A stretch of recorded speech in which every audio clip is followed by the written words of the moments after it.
अवधूत चिंतन श्री गुरुदेव दत्त स्वामी महाराज की जय। जय गुरुदेव जय गुरुदेव जय गुरुदेव। मंत्र जिज्ञासुलारा इवाళ మనము మహావిద్యలు అంటే ఏమిటి, శక్తులు అంటే ఏమిటి అనే దాంత గురించి వివరించే ప్రయత్నం చేస్తాను నేను. ముందుగా మహావిద్యలు ఏమిటి, ఇవి ఎక్కడ ఉంటాయి? మహావిద్యలు అంటే బ్రహ్మ విష్ణు మహేశ్వరులు వాళ్ళ సంతానంగా మనం భావించే గణపతి, సుబ్రహ్మణ్య స్వామి, కాలభైరవుడు, వీరభద్రుడు, ఇట్లా ఈ దశ అవతారాలు విష్ణుమూర్తి అవతారాలు అని చెప్పేసి అనుకునేవి, శక్తి స్వరూపిణి అమ్మవారివి మహావిద్యలు అని చెప్పేసి, దశ మహావిద్యలు అని చెప్పేసి, దుర్గా అని చెప్పేసి, కుంజిక అని చెప్పేసి, ఇలాంటివన్నీ కూడా మహావిద్యలు. ఇవి మన శరీరం పడిపోయిన తర్వాత కూడా మనం ఆత్మస్వరూపంగా ఉన్న తర్వాత కూడా మనను ఉద్ధరిస్తాయి. ఇవి మనను ఆరాను ఆశ్రయించుంటాయి. ఎంతో శక్తివంతమైనవి. మన శరీరం పడిపోయిన తర్వాత కూడా మనం ఉన్నత గతులకి ఎలా తీసుకెళ్ళాలి. ఇప్పుడు ఉదాహరణకు శివ అనే నామస్మరణం చేయడం వల్ల మీరు శరీరం పడిపోయిన తర్వాతనే మీరు ఎక్కడెక్కడ ఎంతెంత చేసిరు అనేది మీకు లెక్కగట్టి చెప్తాడు రుద్రుడు అని చెప్పేసి నేను ఎన్నోసార్లు చెప్పినాను అనమాట. ఇట్లా ఈ మహావిద్యలు చేయడం వల్ల మీరు ఉన్నతికి, సద్గతులకు, ఉన్నత స్థాయికి మరుజన్మలో కూడా వెళ్ళడానికి మహావిద్యలు విశేషంగా మనకు సహాయం చేస్తాయి అన్నమాట. మహావిద్యలు చేయడం సర్వశ్రేష్టకరమైంది.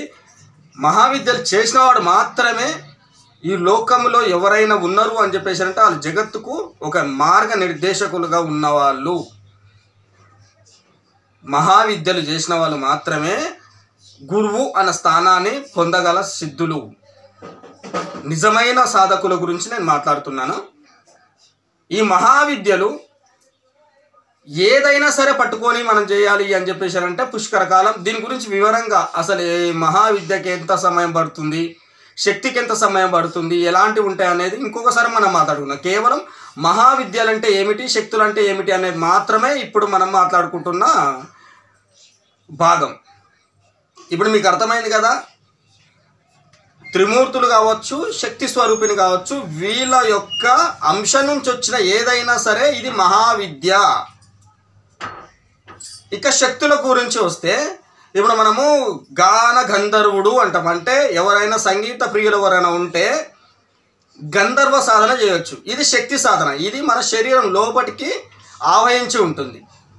ఒక యక్షిణి కావచ్చు, ఒక అప్సర కావచ్చు, ఒక కిన్నెర కావచ్చు, ఒక కింపురుషుడు కావచ్చు, ఒక విద్యాధరుడు కావచ్చు, ఒక దేవత కావచ్చు, ఒక రాక్షసుడు కావచ్చు, ఒక అసురుడు కావచ్చు, ఒక దానవుడు కావచ్చు, ఒక యక్షిణి కావచ్చు.